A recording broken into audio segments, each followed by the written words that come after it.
ಯೆರೆಮೀಯ 31ನೇ ಅಧ್ಯಾಯ 12ನೇ ವಚನ. ಅವರು ಬಂದು ಚೀಯೋನ್ ಶಿಖರದಲ್ಲಿ ಹಾಡುವರು, ಧಾನ್ಯ, ದ್ರಾಕ್ಷಾರಸ, ಎಣ್ಣೆ, ಕರು, ಕುರಿಮರಿ, ಅಂತೂ ಯೆಹೋವನು ಅನುಗ್ರಹಿಸುವ ಎಲ್ಲಾ ಮೇಲುಗಳನ್ನು ಅನುಭವಿಸಲು ಪ್ರವಾಹವಾಗಿ ಬರುವರು. ಅವರ ಆತ್ಮವು ಹದವಾಗಿ ನೀರು ಹಾಯಿಸಿದ ತೋಟದಂತಿರುವುದು. ಅವರು ಇನ್ನೂ ಕಳೆಗುಂದರು. Jeremiah chapter 31 verse 12. They will come and shout for joy on the heights of Zion. They will rejoice in the bounty of the Lord, the grain, the new wine and the olive oil, the young of the flocks and herds.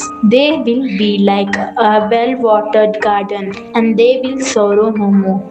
यिर्मयाह अध्याय 31 वचन 12। इसलिए वे सिय्योन की चोटी पर आकर जय जयकार करेंगे और यहोवा से अनाज, नया दाखमधु, टटका तेल, भेड़ बकरियां और गाय बैलों के बच्चे आदि उत्तम उत्तम दान पाने के लिए तांता बांध कर चलेंगे, और उनका प्राण सिंची हुई बारी के समान होगा और वे फिर कभी उदास न होंगे।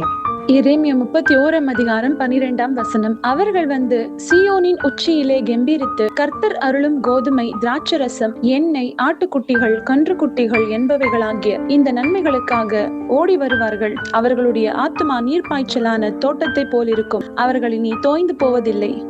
యెరెమీయా 31వ అధ్యాయం 12వ వచనం. వారు వచ్చి సియోను కొండ మీద ఉత్సాహధ్వని చేతురు, యెహోవా చేయు ఉపకారములను బట్టియు, గోధుమలను బట్టియు, ద్రాక్షారసమును బట్టియు, తైలమును బట్టియు, గొర్రెలనకు పశువులనకు పుట్టు పిల్లలను బట్టియు సమూహముగా వచ్చెదరు. వారికనెన్నటికిని కృషింపక నీళ్లు పారు తోటవలే నుందురు.